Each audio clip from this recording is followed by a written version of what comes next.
Hello everybody, welcome to let's conquer autism. Last के दो videos में हमने कुछ स्टिमिंग बिहेवियर्स के बारे में डिस्कस किया था। हमने hypo sensitive and hyper sensitive ये वाले जो टर्म्स है उसके ऊपर हमने डिटेल में डिस्कस किया था। कौन से डिफरेंट टाइप्स के इश्यूज होते हैं उसके बारे में हमने डिस्कस किया था। आज की वीडियो में हम कुछ सोल्यूशंस के बारे में डिस्कस करेंगे या हम कुछ एक्टिविटीज के बारे में डिस्कस करेंगे। कौन सी एक्टिविटीज आप कौन से पर्टिकुलर सेंसरी इशू के लिए आप कर सकते हैं। तो आइए इस वीडियो को शुरू करते हैं विदाउट वेस्टिंग टाइम। एंड अगर आप इस चैनल पे नए हैं तो प्लीज मेरे चैनल को सब्सक्राइब करना ना भूलिए। आज की वीडियो में हम इन पर्टिकुलर ऑडिटरी इश्यूज के बारे में डिस्कस करेंगे, both for avoiders and for seekers. ठीक है, सबसे पहले जो अवॉइडर्स है उनके लिए हम कौन सी एक्टिविटीज कर सकते हैं वो हम डिस्कस करेंगे। तो सबसे पहली चीज है recommendation of noise cancellation headphones या ईयर प्लग्स। ठीक है, जो अवॉइडर्स होते हैं उनको ये सजेस्ट किया जाता है नॉइस कैंसलेशन हेडफोन्स पहनना या ईयर प्लग्स पहनना। इससे क्या होता है, इनको जो एक्स्ट्रा नॉइज है या जो बैकग्राउंड नॉइज है वो पूरी तरीके से रुक जाती है। एंड वो काफी बच्चे जो हमारे होते हैं वो फोकस फिर बहुत अच्छे तरीके से कर पाते हैं। ये यूजुअली उन बच्चों को भी दिया जाता है जो क्लासरूम में प्रॉपर सिटिंग नहीं दे रहे ऑडिटरी इश्यूज के वजह से। वो क्लासरूम में, क्योंकि ऑब्वियसली ऑडिटरी जो क्लासरूम का जो एनवायरनमेंट है वहां पर बहुत ज्यादा शोर हो रहा है, बहुत सारा ज्यादा बच्चे बात कर रहे हैं, बैकग्राउंड नॉइजेस आ रहे हैं, तो बहुत सारा बच्चे के लिए एक ओवरवेलमिंग एक्सपीरियंस हो जाता है। बहुत ज्यादा बच्चा एंशियस हो जाता है, बच्चे को कुछ समझ नहीं आ रहा है, बच्चे का अटेंशन पूरा डाउन जा रहा है। लेकिन जब आप बच्चे को, जो अवॉइडर्स होते हैं, जब आप बच्चे को ये हेडफोन्स पहना देते हैं, नॉइस कैंसलेशन हेडफोन्स पहना देते हैं, काफी हद तक बच्चे के लिए इफेक्टिव साबित होता है। काफी हद तक जो बैकग्राउंड साउंड है वो कट ऑफ हो जाता है और बच्चा बहुत अच्छे तरीके से अटेंशन क्लासरूम में दे पाता है। ठीक है, तो सबसे पहला एडवाइस है वो है usage of noise cancellation headphones. ये जो हेडफोन्स है बहुत इजीली आपको ऑनलाइन भी मिल जाते हैं, अमेजोन पे भी मिल जाएंगे आपको, तो ये आप बच्चों के लिए यूज कर सकते हैं। ठीक है, सेकंड है आप कामिंग म्यूजिक बच्चे को दे सकते हैं या इंस्ट्रूमेंटल म्यूजिक आप बच्चे को सुना सकते हैं। थेरेप्यूटिक म्यूजिक भी हम जैसे इसको बोलते हैं। मोजार्ट म्यूजिक बहुत ज्यादा हम यूजुअली बच्चे को सुनाते हैं, जहां पर बच्चे को कामिंग इफेक्ट मिले, बच्चा थोड़ा सा काम रहे, कंपोज्ड रहे और कहीं ना कहीं वो सेल्फ रेगुलेटेड रहे। तो सेकंड है यूसेज ऑफ कामिंग म्यूजिक या मोजार्ट म्यूजिक आप बोल सकते हैं, इंस्ट्रूमेंटल म्यूजिक। इससे भी काफी बच्चे को आराम मिलता है। देखिए, थर्ड पॉइंट है डिसेंसिटाइजेशन। अभी हम ऐसे एनवायरनमेंट में रह रहे हैं जहां पर हर बार या हर वक्त नॉइज को रोकना आसान नहीं है या प्रैक्टिकल नहीं है आज के लाइफ में। कई बार ऐसे एनवायरनमेंट में बच्चे को एक्सपोजर मिलेगा जहां पे बहुत ज्यादा लाउड नॉइजेस होंगी।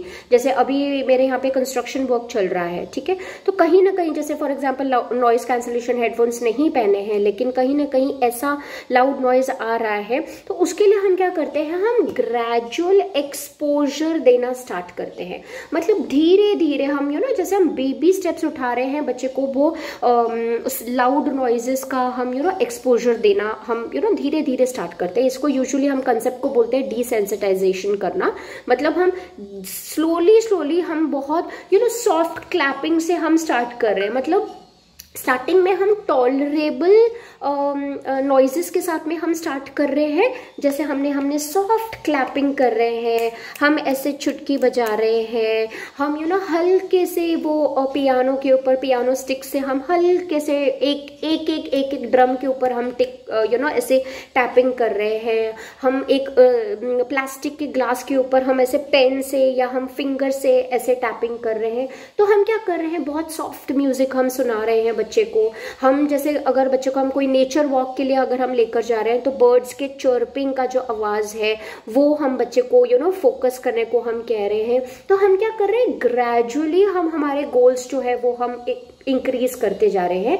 हम बहुत टॉलरेबल नॉइजेस से हम धीरे धीरे उस चीज की इंटेंसिटी हम बढ़ाते जा रहे हैं ताकि हमारा गोल ये हो सके कि एटलीस्ट कुछ ऐसे सिचुएशन में जहाँ पर बहुत अनकंट्रोलेबल सिचुएशन है, वहाँ पर बच्चे को, क्योंकि हमने अभी इतना एक्सपोजर बच्चे को दे दिया है, बच्चा लाउड नॉइजेस को भी थोड़ा सा टॉलरेट करना सीख जाए, या बच्चा अपने आप को उतने लेवल तक अपने आप को वो सेल्फ रेगुलेट कर पाए कि वो कोई ऐसे हार्मिंग बिहेवियर्स के अंदर वो इंक्लूड ना करे अपने आप को। ठीक है, तो थर्ड पॉइंट है डिसेंसिटाइजेशन, जहां पर हम gradual exposure to tolerable sounds, इससे हम स्टार्ट करते हैं। ठीक है, तो आप कोई भी ऐसी एक्टिविटीज आप अपने बच्चे के साथ में कर सकते हैं। आप सिंपल जैसे ये आप कोई भी कंटेनर ले लीजिए, कंटेनर के अंदर आप बहुत स्टार्टिंग में जैसे आपने सिर्फ पॉम्स डाले, पॉम्स का देखिए कुछ ज्यादा आवाज नहीं होगा, तो हमने बोला कि चलो लेट्स शेक शेक शेक, तो बच्चा शेक कर रहा है, तो जितना भी माइन्यूट सा भी बच्चे को आवाज आ रहा है, let him take the exposure of it, let him listen that. धीरे धीरे हम क्या कर रहे हैं, हम थोड़ी सी दाल थोड़ी सी ज्यादा भर के, एक चना हम नहीं लेंगे, क्योंकि अगर आप एक चना कंटेनर के अंदर अगर ऐसे शेक करोगे बहुत ज्यादा लाउड नॉइज आएगा। लेकिन हम क्या करेंगे, हम जैसे बहुत सारी दाल हमने डाल दी, वो हमने शेक की, तो दैट इज स्टिल लेवल 2, वो हमने किया। फिर हमने नेक्स्ट लेवल पे हमने और थोड़ा सा इंक्रीज किया, ऐसे धीरे धीरे धीरे हम उसको इंक्रीज करते जाएंगे। ठीक है, तो third point is desensitization. Fourth point है, आप क्या करेंगे, ऑडिटरी मास्किंग के लिए हम ऑडिटरी मास्किंग इसको यूजुअली हम बोलते हैं। इसमें क्या होता है, आप बच्चे के फेवरेट राइम्स, आप बच्चे के फेवरेट सॉन्ग्स आप बच्चे के लिए प्ले कर सकते हैं, वो भी बहुत लो वॉल्यूम में। जैसे हमारे काफी बच्चे होते हैं जिनको राइम्स बहुत ज्यादा पसंद है, उनको सिंगिंग, उनको हमिंग उनको बहुत ज्यादा पसंद होता है। तो ऐसे केस में जब हम ऑडिटरी मास्किंग के ऊपर हम काम कर रहे हैं, हम क्या करते हैं, बच्चे के मोस्ट फेवरेट सॉन्ग्स से हम स्टार्ट करते हैं बहुत लो वॉल्यूम में। ठीक है, बच्चा उस चीज को एंजॉय कर रहा है, बहुत उसको मजा आ रहा है, उसमें आप उसको एक्शंस के साथ भी इन्वॉल्व कर सकते हो, ताकि कहीं ना कहीं उसका एक्सपोजर भी उसको मिल रहा है, मतलब ऑडिटरी मास्किंग पे भी काम हो रहा है, और साथ ही साथ ही is diverted, he is focusing more on doing actions. जैसे head, shoulders, knees and toes है, तो आप भी बच्चे के साथ में इंक्लूड कर लीजिए अपने आप को, यू डू द एक्शंस। आप इमिटेशन के ऊपर भी काम कर रहे हैं, तो he is actually observing you, he is looking at you, he is copying your actions, and कहीं ना कहीं हम वो उसको वो जो सॉन्ग है या जो वो राइम है वो हम बच्चे को सुना रहे हैं। तो ऐसे धीरे धीरे करके आप मोस्ट फेवरेट सॉन्ग से लेकर आप धीरे धीरे डिफरेंट नॉइजेस का एक्सपोजर आप बहुत सटली आप बच्चे को दे सकते हैं। अब हम बात करते हैं ऑडिटरी सीकर्स के लिए। ठीक है, जो हाइपो एक्टिव किड्स हैं, जो सीख करते हैं ऑडिटरी इनपुट, उनके लिए हम कौन से एक्टिविटीज कर सकते हैं। देखिए, सबसे पहले उनके लिए ये थोड़ा सा काम आसान हो जाता है इनके लिए, क्योंकि वो सीकर्स है ना, तो जितना ज्यादा आप उनको ऑडिटरी इनपुट दोगे उतना उनके लिए आसान होगा अपने आप को रेगुलेट करना, उतना ही उनको एक ऑडिटरी इनपुट मिलेगा, और कहीं ना कहीं उनको सेल्फ रेगुलेशन में उनको काम मदद करेगा। तो क्या कर सकते हैं, आप इनको बहुत ज्यादा ड्रमिंग एक्टिविटीज के अंदर आप इंक्लूड कर सकते हैं। ऐसे बच्चों को म्यूजिकल टॉयज आप लेकर दे सकते हैं, जैसे वो रैटल्स आते हैं, हम छोटे बच्चों के लिए रैटल्स यूज कर सकते हैं। पियानो आप बच्चे के लिए लेकर दे सकते हैं, जो बच्चों का पियानो आता है। फिर आप बच्चे को सॉन्ग्स एंड राइम्स का बच्चे को एक्सपोजर दे सकते हैं, ताकि कहीं ना कहीं उनको वो ऑडिटरी इनपुट मिल रहा है। ठीक है, आप इनको कुछ ऐसे हॉबी क्लासेस में भी आप बच्चों को इंक्लूड कर सकते हैं, मतलब म्यूजिक क्लासेस में भी आप बच्चे को डाल सकते हैं, जहां पर बच्चे को रेगुलर बेसिस पे ऑडिटरी इनपुट मिल रहा है। एक और चीज आप क्या कर सकते हैं, इसको यूजुअली हम बोलते हैं कप टैपिंग बोलते हैं हम यूजुअली। इसमें क्या करते हैं, प्लास्टिक के 2 ग्लासेस आप ले लेंगे। ठीक है, प्लास्टिक के अभी है नहीं मेरे पास में ग्लासेस, अदरवाइज मैं आपको बता देती। आप क्या करेंगे, प्लास्टिक के 2 ग्लासेस लेंगे। फॉर एग्जाम्पल अभी मैं यहाँ पे स्टील के ग्लासेस ले रही हूँ। ठीक है, तो इसको क्या करेंगे, आप 2 वेरिएशंस में कर सकते हैं। आप किसी और थर्ड पर्सन की हेल्प लेकर भी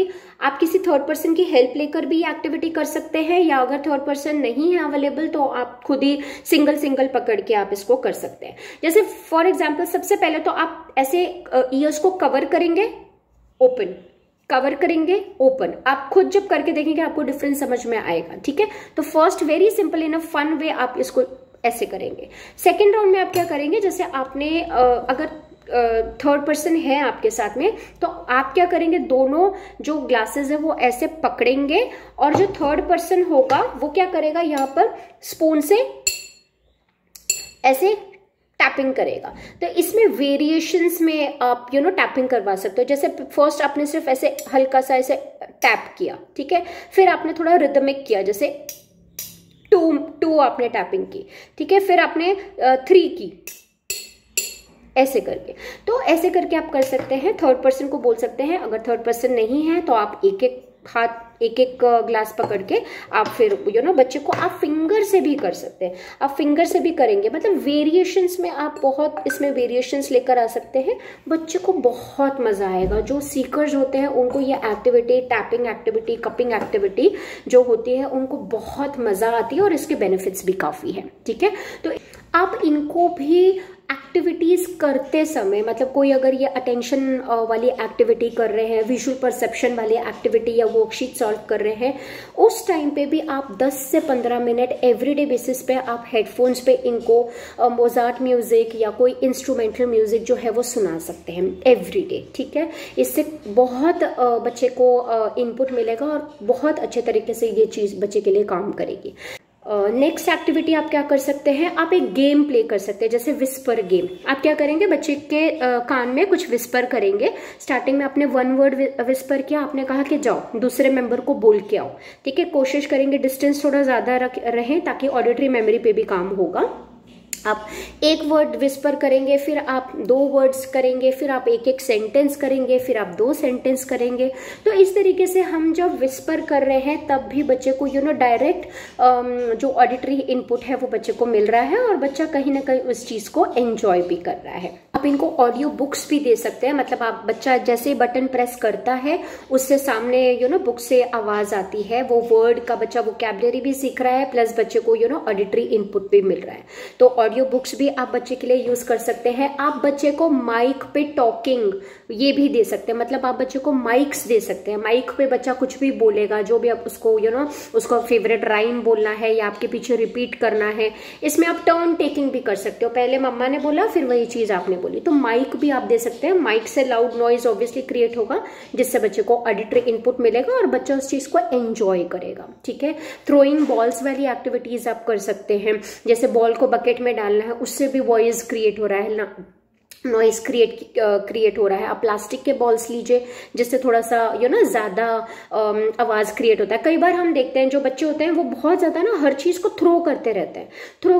क्यों थ्रो कर रहे हैं, क्योंकि उससे उनको वो आवाज सुनाई दे रही है और वो जो आवाज है वो उनको कहीं ना कहीं इनपुट दे रही है।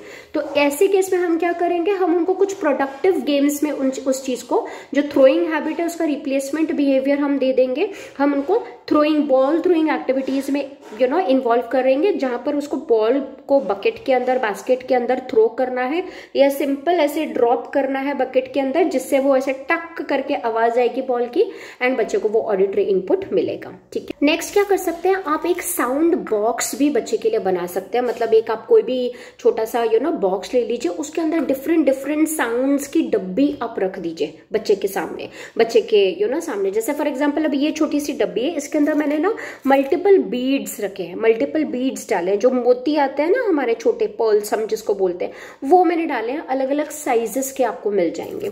तो आप ऐसी छोटी छोटी डब्बियां आप बना के डाल सकते हैं। मोती अगर आपको नहीं मिलते, मतलब ये बीड्स या पर्ल्स अगर आपको नहीं मिलते तो आप दाल भी ले सकते हैं, ठीक है। डिफरेंट दाल ले सकते हैं, चना, राजमा, जो भी आपको लेना है। तो ये छोटी छोटी डब्बियों में आपने बनाया और आपने वो बॉक्स के अंदर रख दिया। जब भी बच्चे का मन कर रहा है, जब भी बच्चा जैसे थ्रोइंग हैबिट कर रहा है, कुछ भी थ्रो कर रहा है, उस टाइम पे आप बच्चे के सामने तुरंत ये जो साउंड बॉक्स है सामने रख देंगे एंड बच्चे को ये वाला ऐसे शेक करने को बोलेंगे। डिफरेंट डब्बियां शेक करने को भी आप बोल सकते हैं। इससे आप बहुत ज्यादा साउंड मैचिंग वाली एक्टिविटीज भी आप बहुत ज्यादा बच्चे के साथ में खेल सकते हैं।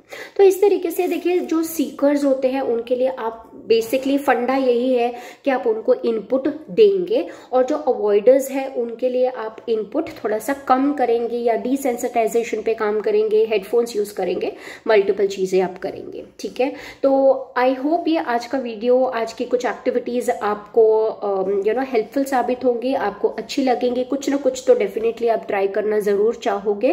ट्राई करना एंड जरूर मुझे कमेंट बॉक्स पे लिखकर बताना कौन सी चीज वर्क कर रही है आपके बच्चे के साथ में। नेक्स्ट वीडियो में हम डिस्कस करेंगे विजुअल इश्यूज के बारे में। And thank you so much for watching this long video. Thank you so much for being so patient. Let's conquer autism. Bye.